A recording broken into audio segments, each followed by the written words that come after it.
este video vamos a continuar con la segunda parte de la evaluación integral del paciente con riesgo infectológico. Recordando un poco, vamos a mencionar que las enfermedades infectocontagiosas deben ser consideradas como una de las situaciones más importantes en el manejo de un paciente, tanto por las repercusiones a distintos niveles en este tipo de enfermedades y lo que pueden ocasionar no solo al paciente, sino a nosotros mismos o a nuestro personal o inclusive a otros pacientes. En esta ocasión vamos a hablar de las enfermedades de transmisión sexual. Este tipo de enfermedades forma parte de las enfermedades infecciosas más comunes que podemos encontrar. Existen más de 30 agentes que se pueden considerar como patógenos. Pueden ser bacterias, pueden ser virus, pueden ser hongos, pueden ser parásitos y se van a transmitir a través de la vía sexual. Lo más importante es que algunas son mortales, por ejemplo el virus de la inmunodeficiencia humana, el virus del papiloma o el virus de la hepatitis.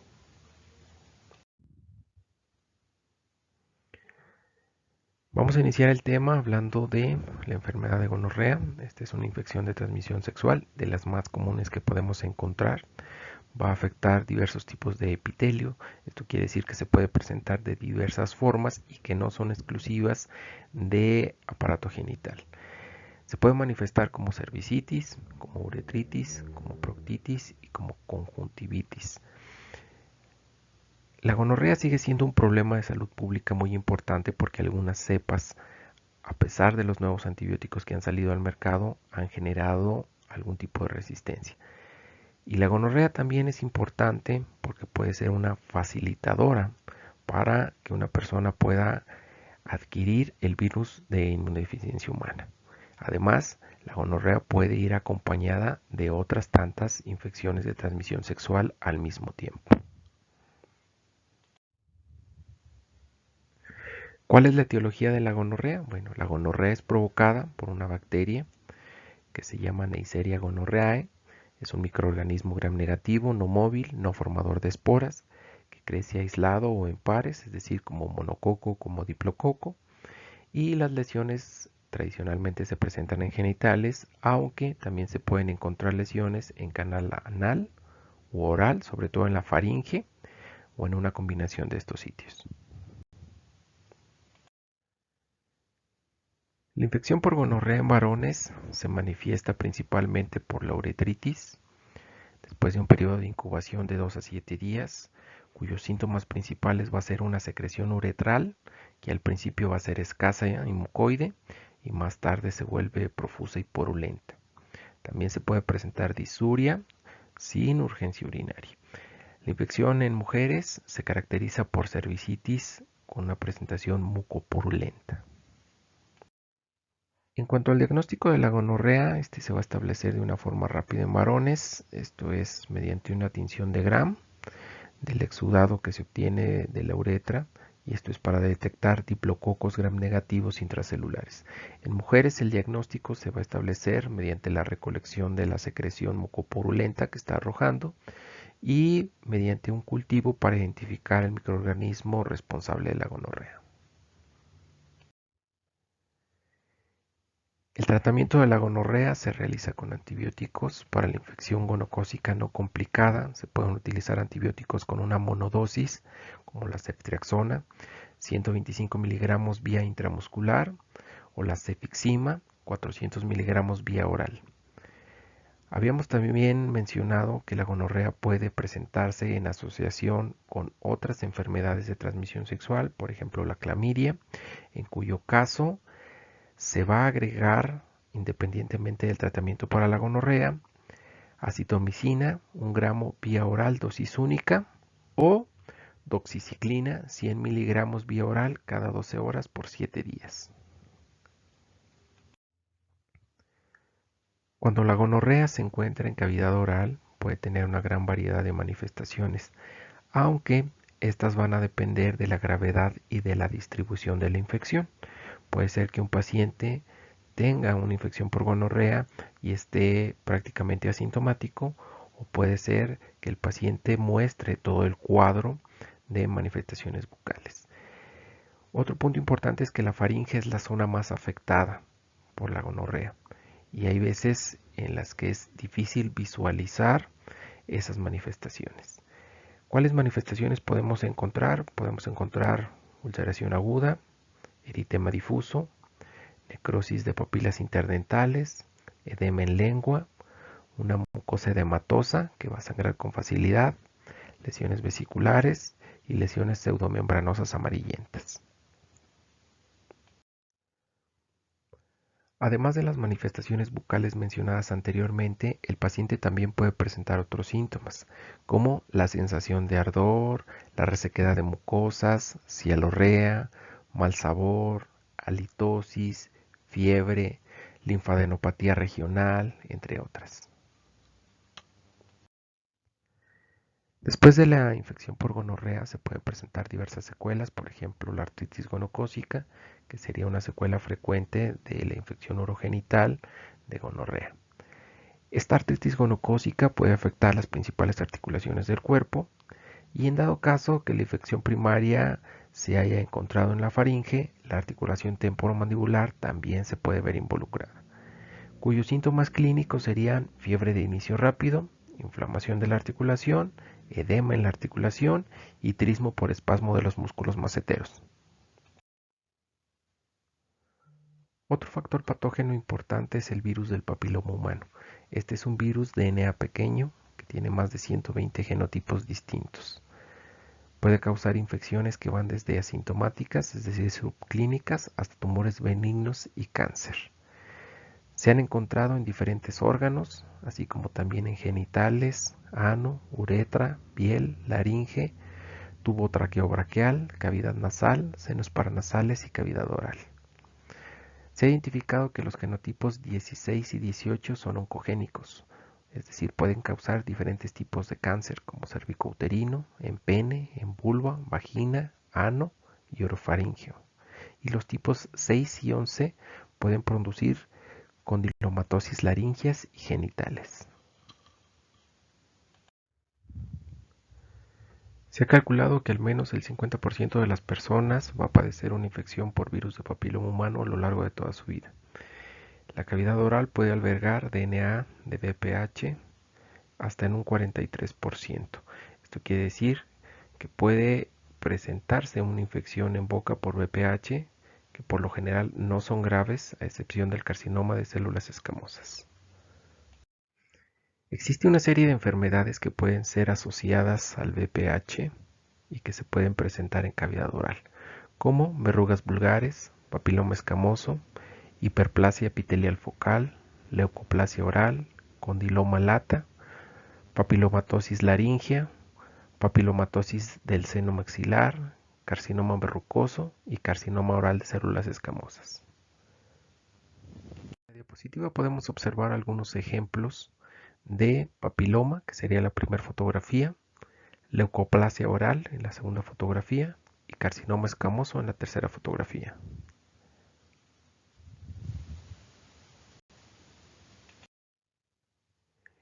El diagnóstico de virus de papiloma humano fundamentalmente es clínico, debido a las lesiones que puede llegar a causar. Aunque también se pueden utilizar otros métodos, por ejemplo microscopía de luz, enfocando una citología o una biopsia, o otros métodos moleculares con o sin amplificación.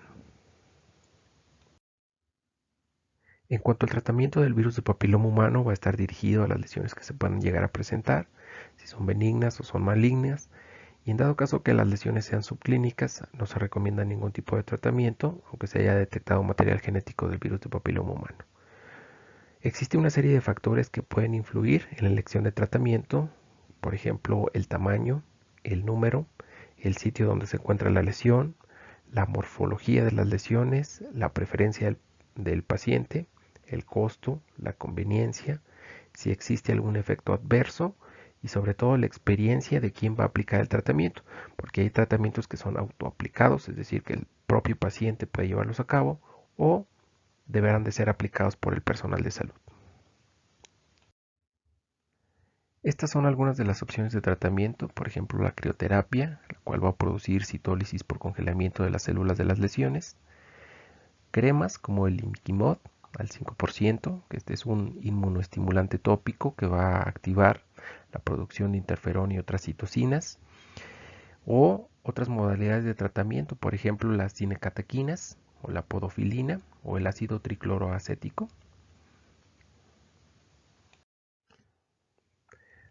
La prevención juega un papel importante en el tratamiento del virus del papiloma humano. Se recomienda limitar el número de parejas sexuales o practicar sexo protegido, así como la aplicación de vacunas. En la actualidad existen dos vacunas contra los tipos 16 y 18 que pueden causar hasta el 70% de los cánceres por este virus, y la vacuna cuadrivalente, que también va a proteger contra los tipos causantes de condilomas acuminados, que son los tipos 6 y 11.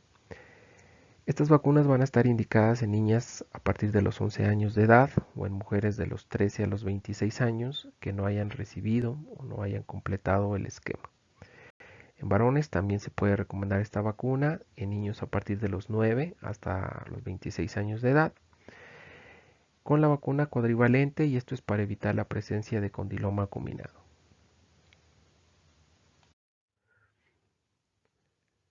Otra de las enfermedades importantes cuando estamos hablando de infecciones de transmisión sexual es la sífilis. Esta es una enfermedad infectocontagiosa exclusiva del ser humano. Es causada por la espiroqueta filamentosa anaerobia Treponema pallidum, y se calcula que de las infecciones de sífilis, más del 50% de los casos ocurre en hombres homosexuales. También está asociada a comportamientos sexuales de alto riesgo y también se asocia como una coinfección con el VIH.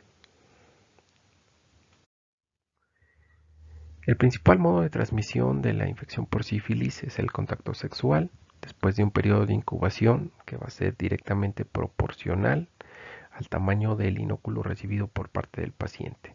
Este periodo de incubación va a variar entre los 3 hasta los 90 días. Otro punto importante es que la infección por sífilis también puede ser transmitida mediante el sexo oral, es decir, que puede haber sífilis en cavidad oral. Otros mecanismos de transmisión también son la vía perinatal, por transfusión sanguínea, que es extremadamente raro, y por factores ocupacionales, por ejemplo, el personal de salud. Se habla de que el Treponema pallidum puede sobrevivir en el humano por décadas si es que éste no recibe tratamiento. Las manifestaciones clínicas de la enfermedad van a depender en la etapa que se presente. La sífilis se divide en 4 etapas: la sífilis primaria, la sífilis secundaria, latente y terciaria. Aunque también existe el cuadro de sífilis congénita y está asociada a una infección por VIH. Todas tienen diferentes manifestaciones y grados de infectividad. Las manifestaciones orales que se presentan en la enfermedad primaria son chancros orales, aproximadamente en el 12% de los pacientes. Los sitios más comunes son la lengua, encías, paladar blando y labios. Y las lesiones pueden aparecer como úlceras induradas, únicas, no dolorosas, con crecimiento en ganglios cervicales y submandibulares, y que pueden desaparecer en promedio de 3 a 7 semanas. Cabe aclarar que aunque las manifestaciones orales puedan desaparecer, no significa que se haya resuelto la enfermedad. En cuanto a la sífilis secundaria, aquí se pueden observar placas múltiples en las mucosas, que pueden ser realzadas de manera ligera y cubiertas como una pseudomembrana blanca grisácea con un halo eritomatoso. Y los sitios más frecuentes son el paladar blando, los pilares amigdalinos, la lengua y las zonas vestibulares. En pacientes VIH positivos pueden padecer de úlceras inusuales en cavidad oral, en la región perioral y en la piel, y se les conoce con el término de lues maligna. Estas manifestaciones cutáneas son lesiones múltiples, grandes, ulceronodulares, de bordes bien definidos, con una costra central oscura que aparece en la cara y en otras partes del cuerpo. En cuanto a la sífilis terciaria, existe la presencia de gomas en el paladar duro, también puede haber en la lengua, en labios, en paladar blando, y se puede presentar glositis y atrofia de la mucosa que puede evolucionar a lesiones malignas. En la sífilis congénita se pueden presentar además otras deformidades de los huesos, por ejemplo en la tibia, en las manos, en los pies, en las clavículas, en los huesos craneales. Se puede observar una nariz en forma de silla de montar, erosiones palatinas, paladar arqueado, protrusión de la mandíbula. También suelen presentarse los famosos dientes de Hutchinson, que son dientes con el borde en escotadura o semiluna, así como microdoncia e hipoplasias del esmalte. En cuanto al diagnóstico de la sífilis, existen varias pruebas que pueden ser utilizadas. Por ejemplo, el diagnóstico definitivo de la sífilis temprana se puede realizar mediante microscopía de campo oscuro o pruebas de PCR.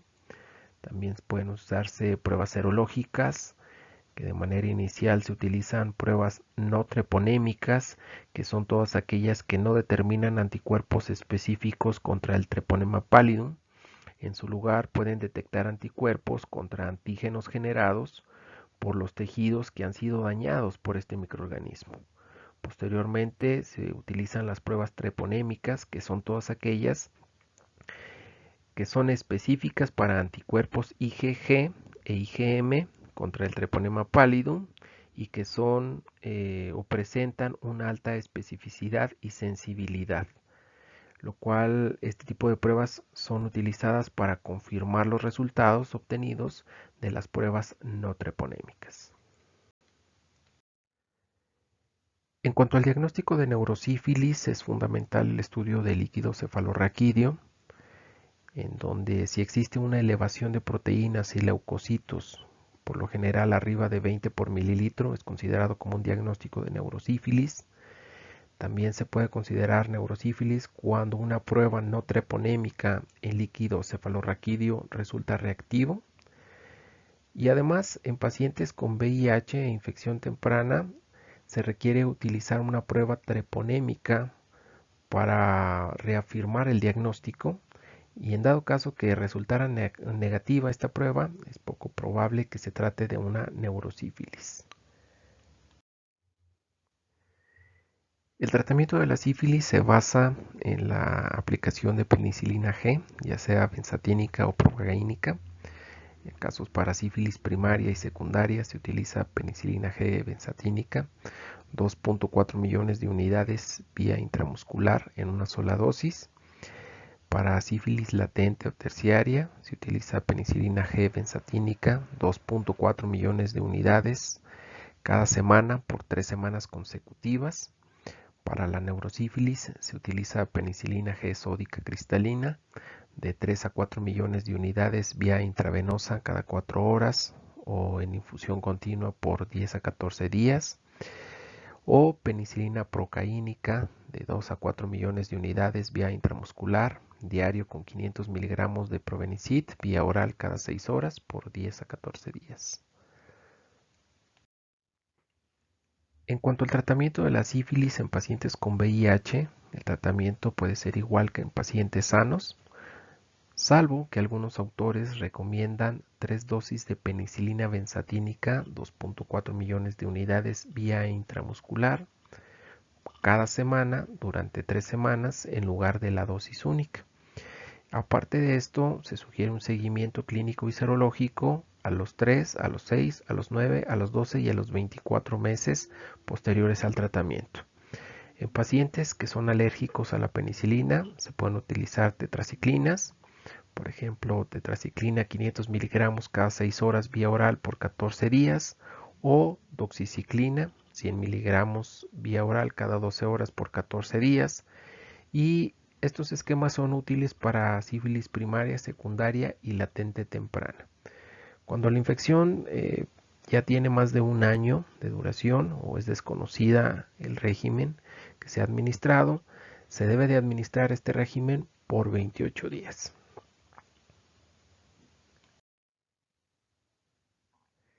En todos los pacientes tratados para una infección por sífilis se les debe de dar un seguimiento al finalizar su tratamiento. Se debe de hacer una evaluación clínica y serológica a los 6 y a los 12 meses posteriores. En todos aquellos pacientes en que los signos y los síntomas persistan o recurran, o en quienes se les haya realizado una prueba no treponémica y ésta haya salido elevada, se les debe de considerar pacientes con una reinfección o donde el tratamiento falló. A este tipo de pacientes se les debe de tratar de nuevo, además se les debe de solicitar una serología para VIH y evaluar un estudio de líquido cefalorraquídeo. Ahora vamos a hablar del manejo odontológico de pacientes con infecciones de transmisión sexual, de las infecciones que hemos visto anteriormente, de gonorrea, de virus de papiloma y de sífilis. Lo primero va a ser identificar el estado actual del paciente y definir si se trata de una persona con sospecha de alguna enfermedad activa. Un paciente que es tratado de forma adecuada no requiere modificaciones al plan de tratamiento. Sin embargo, personas con infección activa o en las cuales sospechemos una infección activa, solo debemos de proveerle atención de urgencia. La mayoría de las veces o en todas las veces serán tratamientos farmacológicos.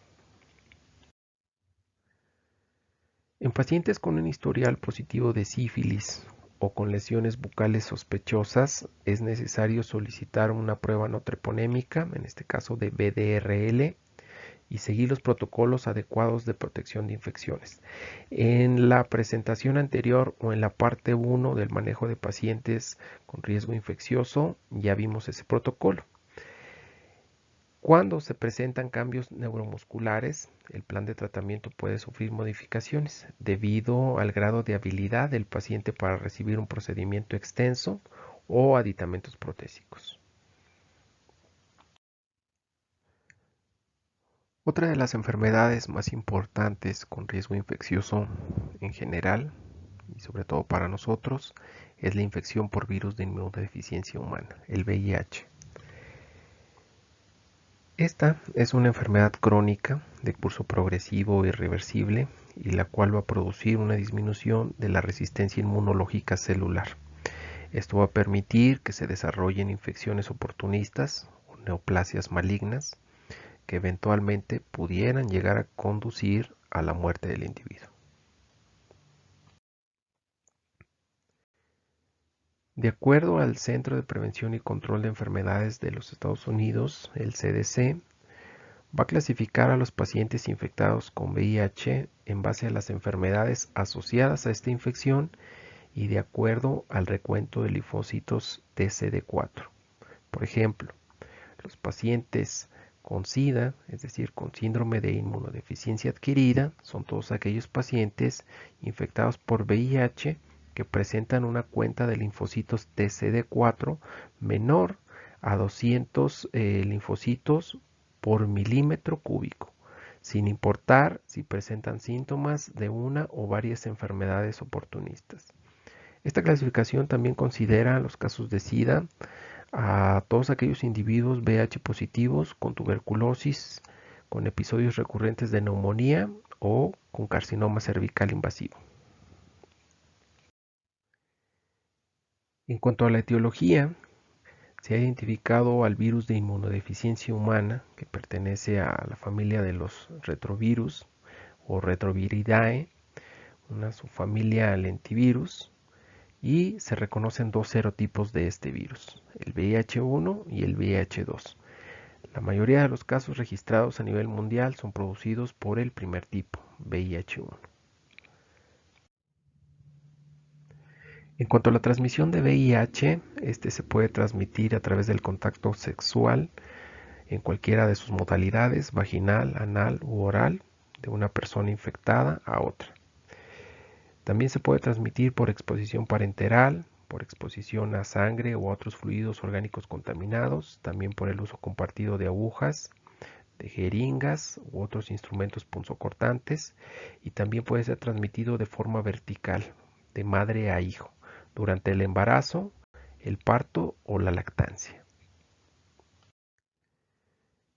El diagnóstico de VIH se va a basar en la demostración de anticuerpos anti-VIH, en la detección directa del virus o en alguno de sus componentes o en ambas.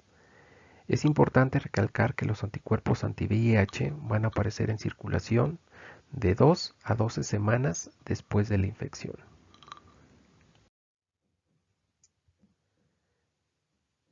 En cuanto a las pruebas diagnósticas para VIH, se basan en dos pruebas principales.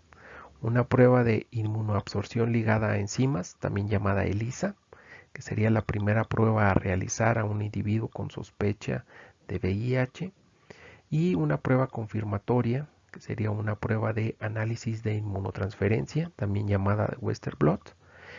Estas dos pruebas son las pruebas diagnósticas, es decir, para identificar que un individuo esté infectado por VIH. Hay pruebas rápidas que lo único que nos van a hacer sería sugerir la posibilidad de que un individuo pudiera estar infectado, pero las pruebas definitivas es ELISA y Western blot. Existen otro tipo de pruebas para determinar en los individuos que ya han sido diagnosticados, determinar el pronóstico de la enfermedad, la necesidad de tratamiento retroviral y evaluar la eficiencia del tratamiento que está llevando el individuo. Estas pruebas son el análisis de captación P24, una prueba de PCR de transcriptasa inversa, una prueba de DNA ramificada y una amplificación basada en la secuencia del ácido nucleico.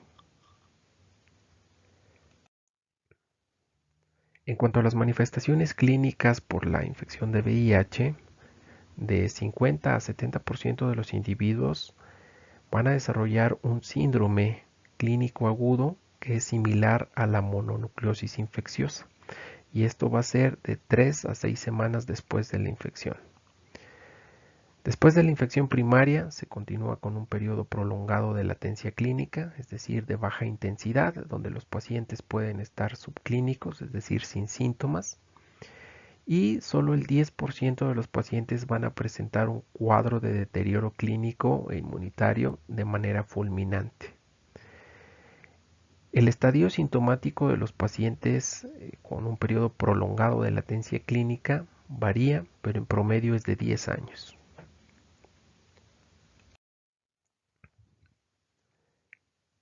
En la etapa sintomática temprana de la enfermedad por VIH se van a observar signos de inmunosupresión, por ejemplo, cifras menores de 400 linfocitos TCD4 por milímetro cúbico.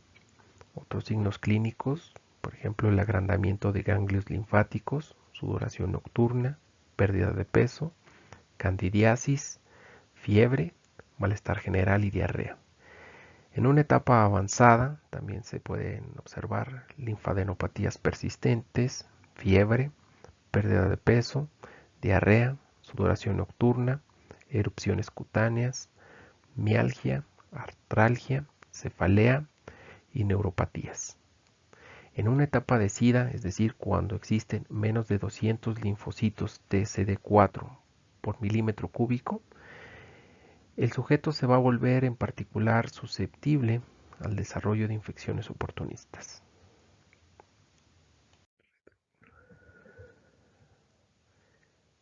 Un dato importante es que los pacientes infectados por VIH presentan lesiones bucales de manera común.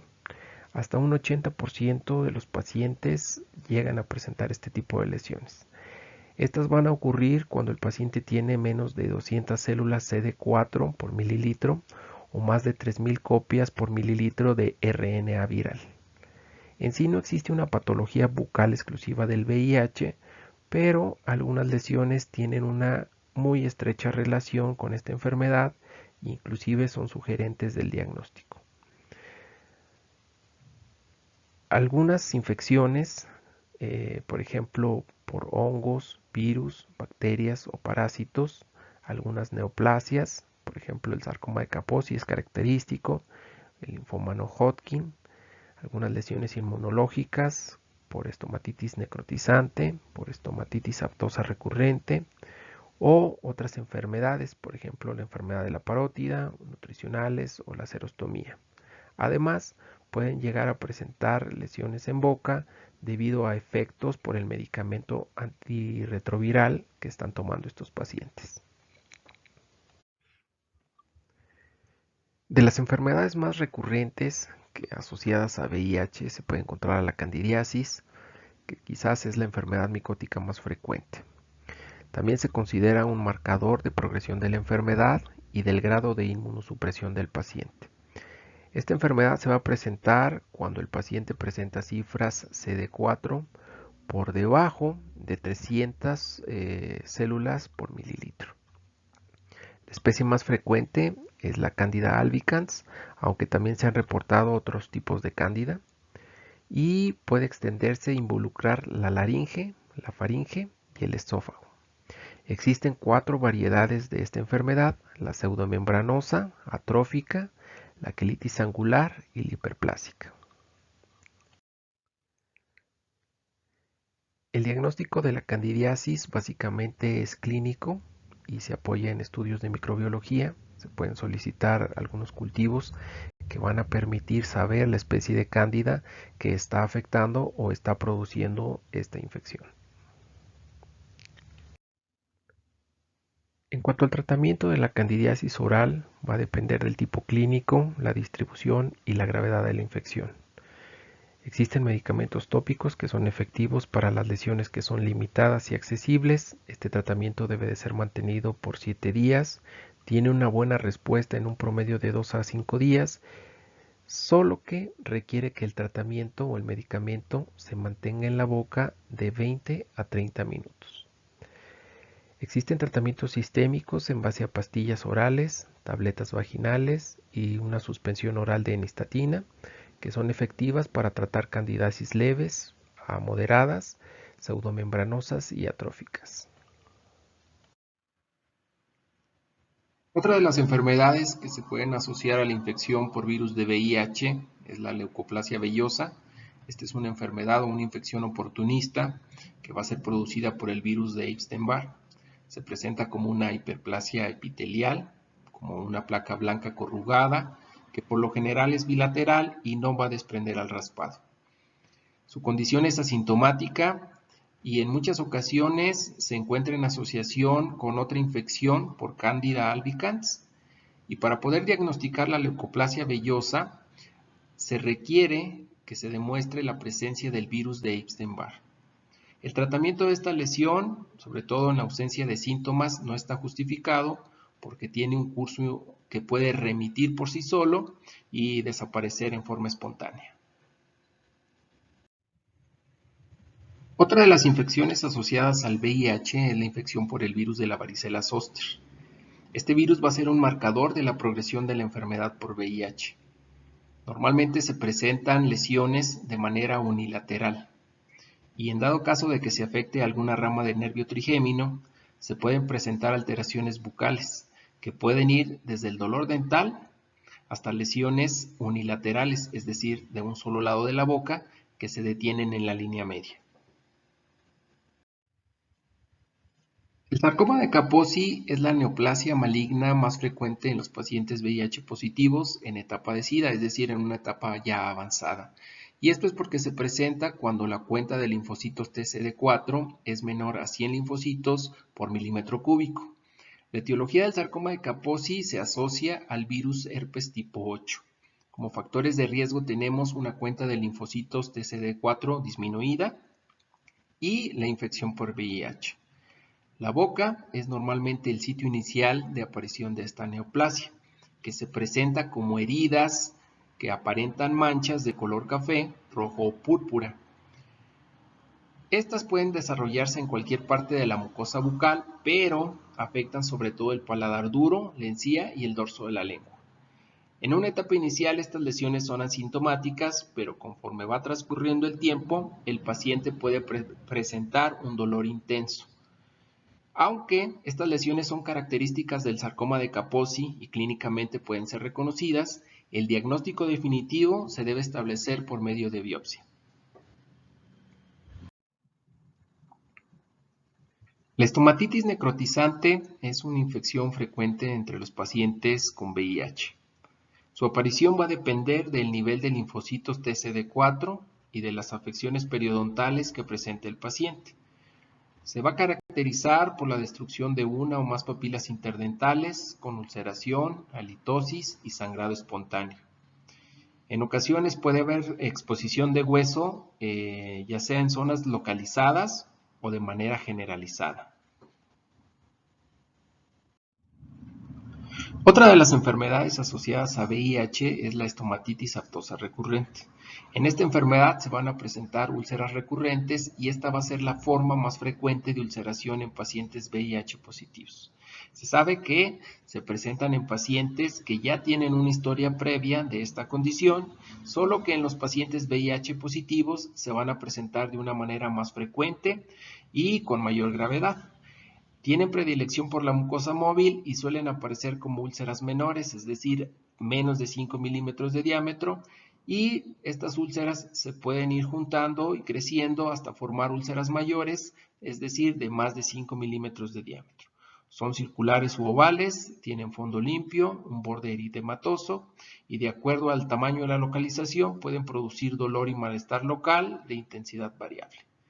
Se sugiere que estas úlceras en pacientes con VIH pueden biopsiarse, dado que son susceptibles de tratamiento si se identifica el agente específico que las está produciendo. Los pacientes con VIH también pueden presentar enfermedades de glándulas salivales.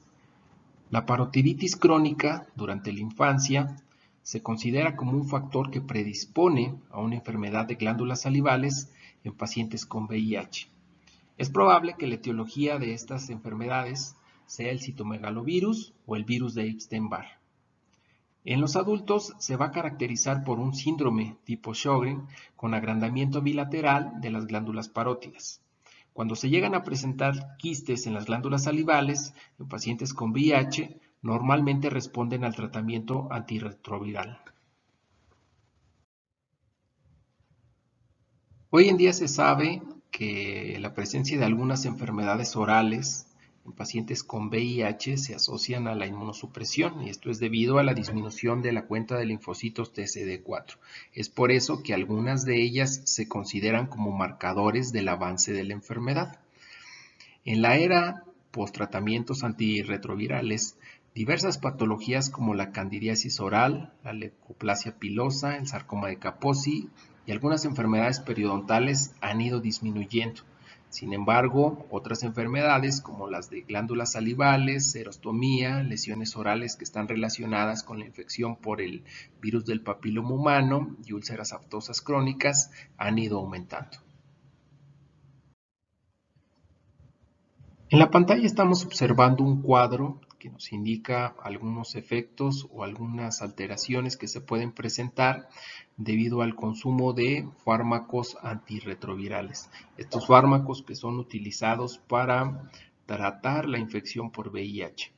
Algunos de estos efectos son la hiperpigmentación, la serostomía, caries, el eritema multiforme, la reacción liquenoide, úlceras, disgeusia, serostomía, quelitis, lipomatosis parotidia, parestesia perioral, disgeusia, úlceras y serostomía. Como ustedes pueden observar, son múltiples las alteraciones que pueden producir estos fármacos. Independientemente de todas las medidas que ya revisamos en el primer video o en la parte 1 de este tema, hay que hacer énfasis en que todos los pacientes deben ser considerados como potencialmente infecciosos, por lo que lo más adecuado es utilizar métodos de barrera y las demás protecciones universales. Se recomienda incrementar el nivel de seguridad y de respetar las siguientes normas. Por ejemplo, el lavado de manos, el uso de guantes, cubrebocas, gorro, anteojos, trabajar con batas de manga larga, cuello cerrado, usar instrumental esterilizado y desinfectar el área de trabajo. Como ya revisamos al principio de esta presentación, la infección por VIH puede presentarse en diversas etapas. Por eso es que es importante distinguir entre pacientes VIH positivos y aquellos que ya están en una etapa de SIDA. Los pacientes que ya se encuentran en etapas avanzadas como esta, sí pueden tolerar el procedimiento dental sin mayores complicaciones, solo que en algunas ocasiones se va a requerir de hacer adecuaciones al plan de tratamiento.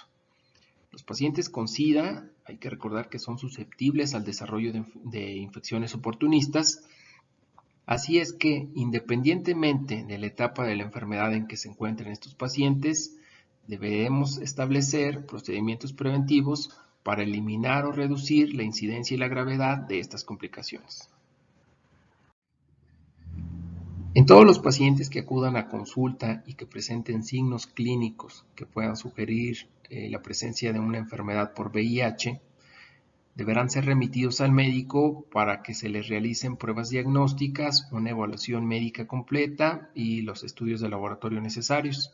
A estos pacientes se les debe de explicar con mucha claridad las razones por las cuales se les está remitiendo con su médico y la conveniencia de realizar o de iniciar un tratamiento antes del tratamiento odontológico. En los pacientes que ya son diagnosticados o ya están diagnosticados como VIH positivos y se encuentran en etapas avanzadas, se les deben realizar pruebas de laboratorio para conocer el estado en el que se encuentran y así poder saber el tipo de tratamiento o la forma en la que los vamos a poder tratar.